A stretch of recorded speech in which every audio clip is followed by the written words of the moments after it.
Los duraznos, peaches. Now, along with her prayers for Abuelita and Mama, Esperanza prayed for Marta and her mother at the washtub grotto. Papa's roses, although still short and squat, had promising tight buds, but they weren't the only flowers there.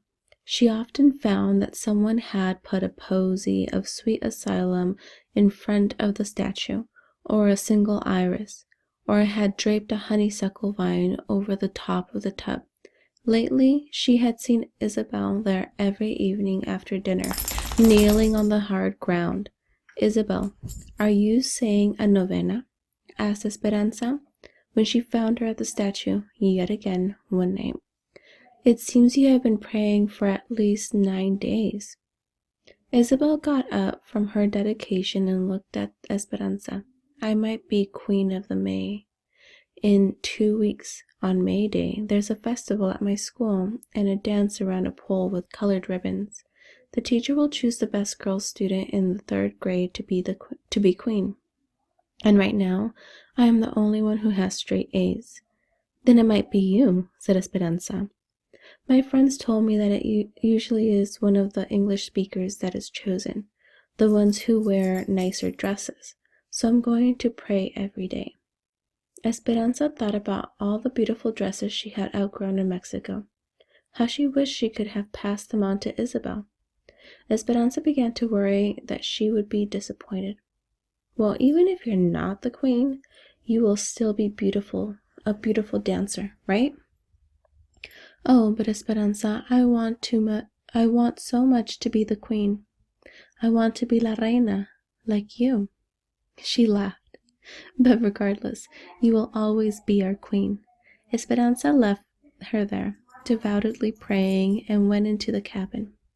"Has a Mexican girl ever been chosen Queen of the May?" she asked Josefina. Josefina's face took on a disappointed look, and she silently shook her head. "No." "I have asked. They always find a way to choose a blonde, blue-eyed queen."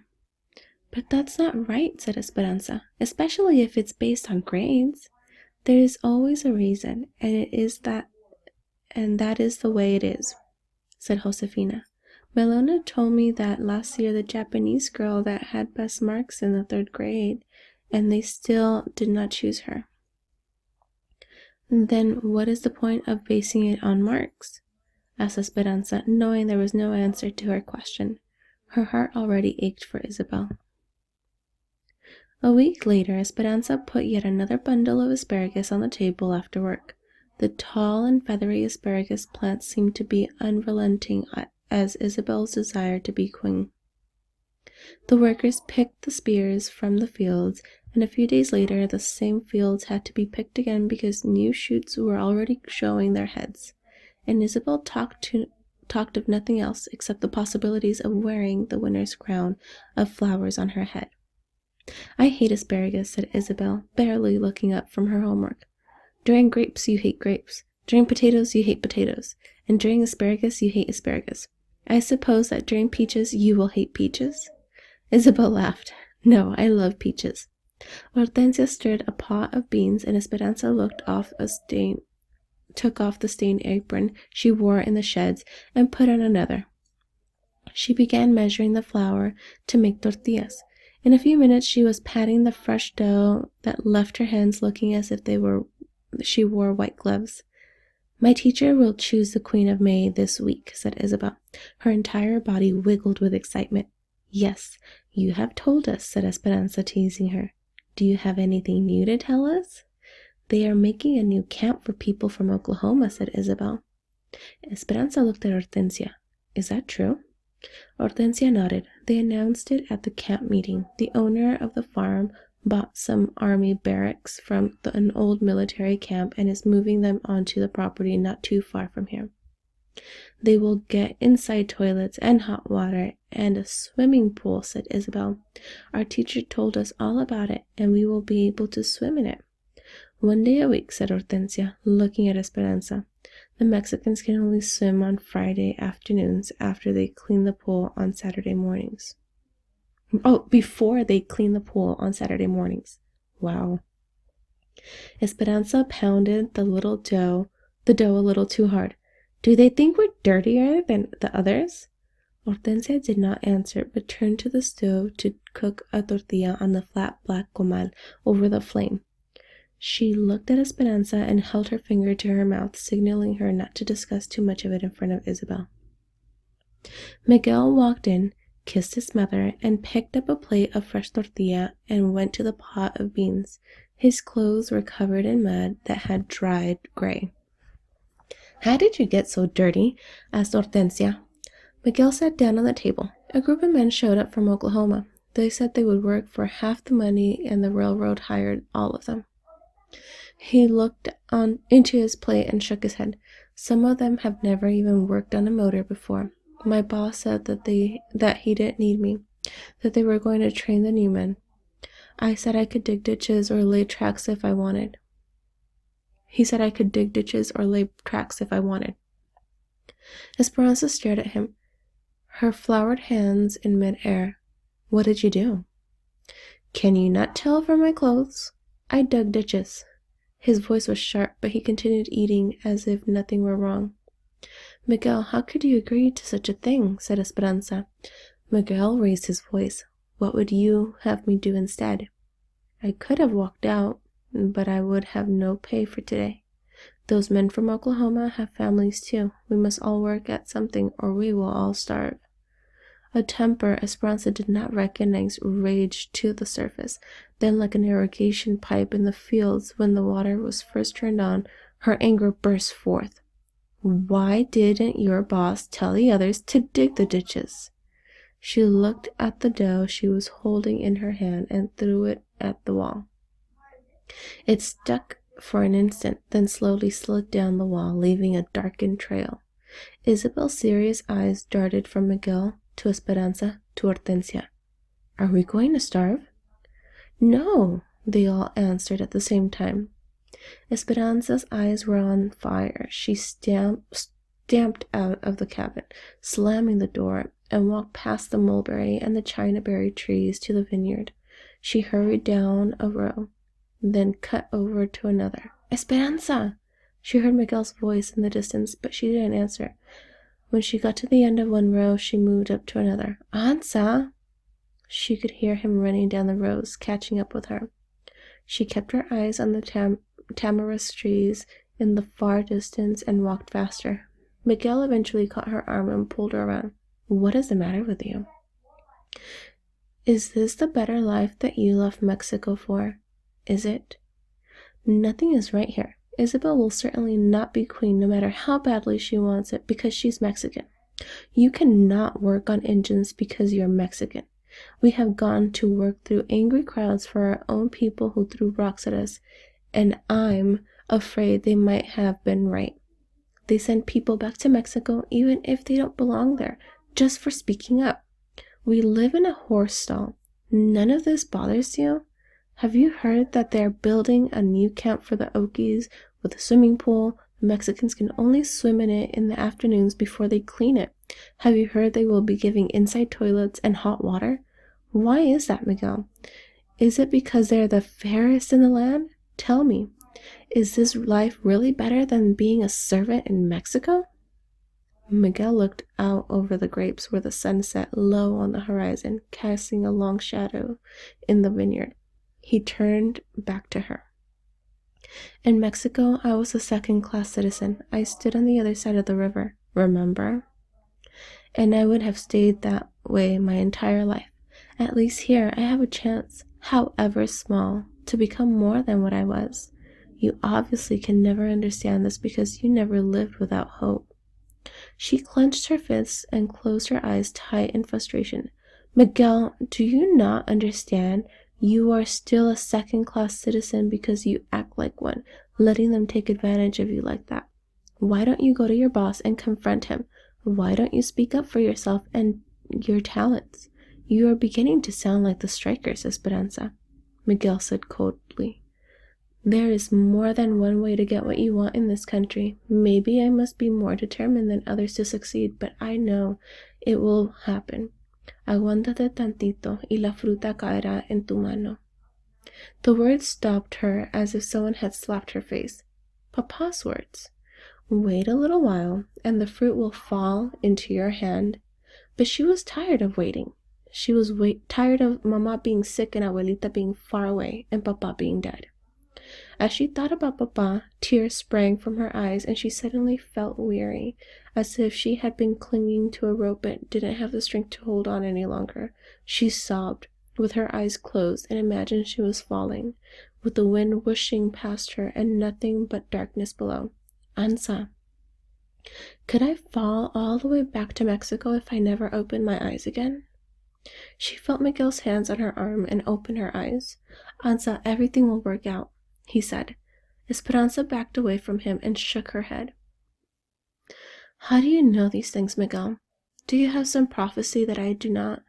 I have lost everything, every single thing, and all the things that I was meant to be. See these perfect rows, Miguel? They are like what my life would have been. These rows know where they're going, straight ahead. Now, my life is like a zigzag in a blanket on Mama's bed. I need to get Abuelita here, but I cannot send her my pitiful savings for fear of my uncles will find out and keep her there forever. I pay Mama's medical bills, but next month there will be more. I can't stand your blind hope. I don't want to hear your optimism about this land of possibilities when I see no proof. As bad as things are, we have to keep trying, but it does no good. Look at yourself. Are you standing on the other side of the river? No, you are still a peasant. With eyes as hard as green plums, Miguel stared at her, and his face contorted into a disgusted grimace. And you still think you are a queen? The next morning, Miguel was gone. He had told his father he was going to Northern California to look for work on the railroad. Hortensia was confused and worried that he would leave so suddenly, but Alfonso reassured her. He's determined, and he's 17 now. He can take care of himself. Esperanza was too ashamed to tell anyone what was said in the vineyard, and she secretly knew Miguel's leaving was her fault. When she saw Hortensia's anxiety, Esperanza felt the heavy responsibility for his safety. She went to Papa's roses, and when she saw the first bloom, her heart ached because she wished she could have run to Miguel. Please, Our Lady, she prayed, don't let anything happen to him, or I will never be able to forgive myself for the things I said. Esperanza kept her mind off Miguel by working hard and concentrating on Isabel. When Esperanza saw a lug of early peaches come into the shed, she set aside a bag to bring home to her. She just had to have them, especially today. As she walked down the row of cabins after work, she could see Isabel in the distance waiting for her. Isabel sat up primly, with her small hands folded on her lap, her eyes searching the row. When she saw Esperanza, she jumped up and ran towards her. As she got closer, Esperanza could see the tear streaks on her cheeks. Isabel threw her arms around Esperanza's waist. I did not win Queen of the May, she said, sobbing into the folds of her skirt. I had the best grades, but the teacher said she chose on more than just grades. Esperanza wanted desperately to make it up to her. She picked her up and held her. I'm sorry, Isabel. I'm so sorry that they did not choose you. She put her down and took her hand, and they walked back to the cabin. Have you told the others? Your mother? No, she sniffled. They're not home yet. I was supposed to go to Irene and Melina's, but I wanted to wait for you. Esperanza took her into the cabin and sat her on the bed next to her. Isabel, it does not matter who won. Yes, you would have made a beautiful queen, but that would have lasted for only one day. A day goes by fast, Isabel, and then it's over. Esperanza bent down, pulled her valise from under the bed, and opened it. The only thing left inside was a porcelain doll. She had shown it to Isabel many times, telling her the story of how Papa had given it to her. Although a little dusty, the doll still looked lovely, its eyes hopeful like Isabel's usually were. I want you to have something that will last more than one day, said Esperanza. She lifted the doll from the valise and handed it to Isabel. Keep as your own. Isabel's eyes widened. "Oh, no, Esperanza," she said, her voice still shaky and her face wet with tears. "Your papa gave her to you." Esperanza stroked Isabel's hair. "Do you think my papa would want her buried inside a valise all this time with no one playing with her? Look at her. She must be lonely. She's even getting dusty. And look at me. I'm much too old for dolls now. People would make fun of me if I carried her around, and you know how I hate when people laugh at me. Isabel, you would be doing me and Papa a favor if you would love her." "Really?" said Isabel. "Yes," said Esperanza, "and I think that you should take her to school to show to all your friends. Don't you agree? I'm sure none of them, not even the Queen of May, has ever owned anything as beautiful." Isabel cradled the doll in her arms, her tears drying on her face. "Esperanza, I prayed and prayed about being Queen of May. Our Lady knew that being queen would not last, but the doll would be yours for a long time." Isabel nodded, a small smile beginning. "What will your mamma say?" Esperanza hugged her. "I have a meeting with the doctor this week, so if he lets me, I will ask her. But I think that mamma would be very proud that she belongs to you." Then grinning, she held out the bag of peaches. "I hate asparagus too." Esperanza and Hortensia waited in the doctor's office. Hortensia sat and tapped her foot, and Esperanza paced, looking at the diplomas on the wall. Finally, the door swung open and the doctor walked in, then scooted behind his desk and sat down. "Esperanza, I have good news," he said. "Your mother's health has improved, and she'll be well enough to leave the hospital in a week. She is still a little depressed, but I think she needs to be around all of you.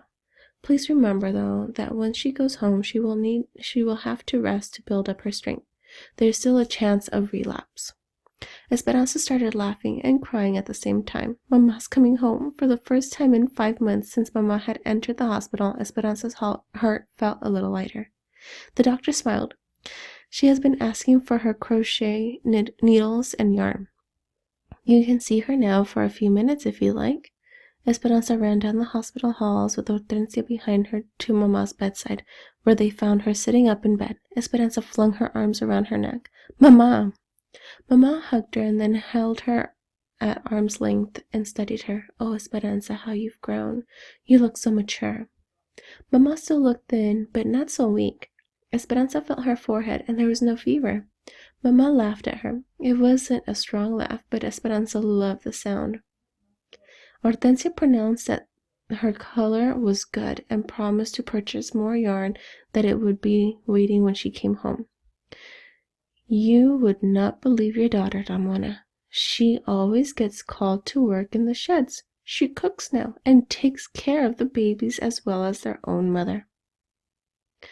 Mamma reached up, pulled Esperanza to her chest, and hugged her. "I'm so proud of you." Esperanza hugged Mamma back. When visiting hour was over, she hated to leave, but kissed Mamma and said goodbye, promising to tell her everything as soon as she came home. All week they prepared for Mamma's homecoming. Hortensia and Josefina scrubbed the little cabin until it was almost antiseptic. Esperanza washed all the blankets and propped the pillows in the bed. Juan and Alfonso cushioned a chair and several crates under the shade trees so that Mamma could recline outside during the hot afternoons. On Saturday, as soon as Esperanza helped Mamma from the truck, she wanted a quick tour of Papa's roses, and she got weepy when she saw the blooms. Visitors came all afternoon, but Hortensia would only let people stay a few minutes. Then she shooed them away for fear Mamma wouldn't get her rest. That night, Isabel showed Mamma the doll and how she was taking care of it, and Mamma told her that she thought Isabel and the doll belonged together. When it was time for bed, Esperanza carefully lay down next to Mamma, hoping she wouldn't disturb her, but Mamma moved closer and put her arms around Esperanza and held her tightly. "Mamma, Miguel is gone," she whispered. "I know, mija, Hortensia told me. But, Mamma, it was my fault. I got angry and I told him that he is still a peasant, and then he left." It could not have been all your fault. I'm sure he knows you didn't mean it. He'll come back soon. He couldn't be away from his family for long. They were quiet. Mamá, we've been away from Abuelita for almost a year, said Esperanza. I know, said Mamá quietly. It does not seem possible. But I've saved money. We can bring her soon. Do you want to see how much? Before Mamá could answer, Esperanza turned on the light, checking to make sure she hadn't woken Isabel. She tiptoed to the closet and took out her valise. She grinned at Mamá, knowing how proud she would be of all the money orders. She opened the bag, and her mouth dropped. She could not believe what she saw. She tipped the valise upside down and shook it hard. It was empty. The money orders were gone.